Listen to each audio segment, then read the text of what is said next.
Can you imagine a world without airplanes? A world where crossing an ocean took weeks, not hours? It's hard to picture, but just over a century ago, that was reality. The idea of a machine carrying people through the air was pure fantasy, the stuff of science fiction. But on a cold, windy morning, two brothers from Ohio were about to turn that fantasy into fact. The date was December 17, 1903. The place, a desolate stretch of sand dunes near Kitty Hawk, North Carolina. The wind was howling, kicking up sand, and the air was biting cold. Most people would have stayed indoors, but Wilbur and Orville Wright weren't most people. They had hauled their strange-looking contraption, the Wright Flyer, up a sandy hill. It looked like a giant kite made of wood, fabric, and wire, with a small, sputtering engine lying next to the pilot. This wasn't their first attempt at flight. For years, Wilbur and Orville had been obsessed with the idea. They weren't wealthy inventors or formally trained engineers or bicycle mechanics. But they had something more valuable, an insatiable curiosity, a methodical approach, and an unbreakable partnership. They didn't just want to build a flying machine. They wanted to understand the very principles of flight. They spent countless hours observing birds, noticing how they twisted their wingtips to turn and maintain balance.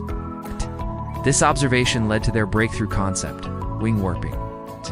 Instead of trying to keep their aircraft rigidly stable, they realized the pilot needed to actively control it, just like riding a bicycle. They built their own wind tunnel, a simple wooden box with a fan to test hundreds of different wing shapes. They meticulously recorded their data, correcting the established scientific formulas of their day. They were true pioneers, building their knowledge from the ground up. Back at Kitty Hawk, it was Orville's turn. He had won the chance with a coin toss. He lay flat on his stomach on the lower wing, his hands gripping the controls for the rudder and the wing warping mechanism. The small 12-horsepower engine, which they had also designed and built themselves, coughed to life. It was noisy and vibrated violently, but it worked. With Wilbur running alongside to steady the wingtip, the Flyer began to move down its short wooden launch rail. It picked up speed, fighting against the strong headwind. And then it happened. The machine lifted from the rail. It was airborne, right? For us today, seeing a plane take off is normal. But imagine being one of the 5 local witnesses on that beach.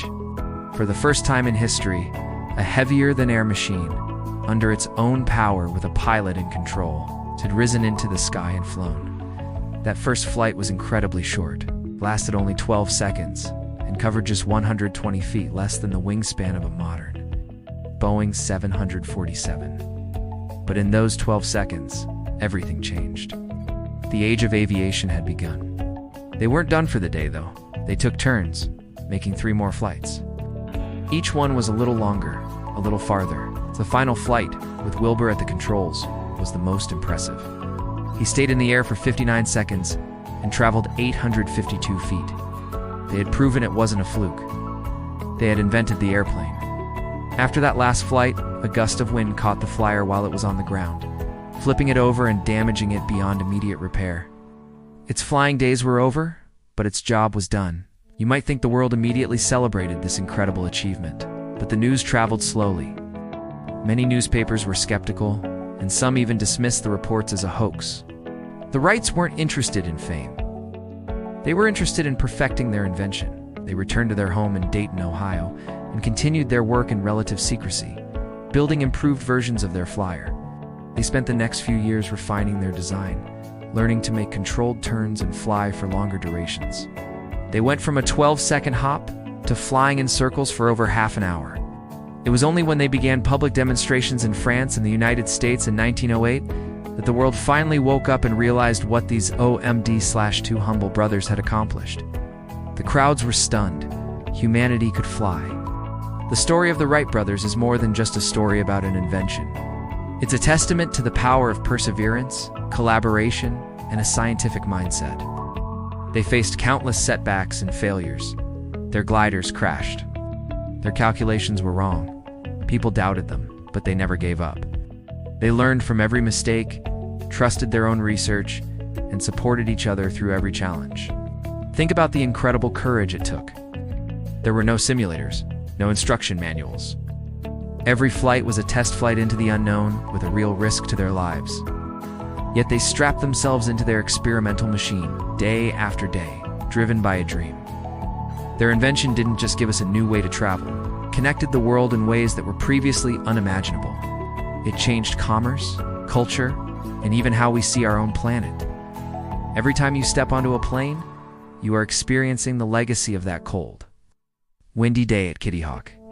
The original 1903 Wright Flyer, the very machine that made that first historic flight, is now on display at the National Air and Space Museum in Washington, D.C. It hangs there not just as a collection of wood and fabric, but as a powerful symbol of human ingenuity and the idea that with enough dedication, even the most impossible dreams can take flight.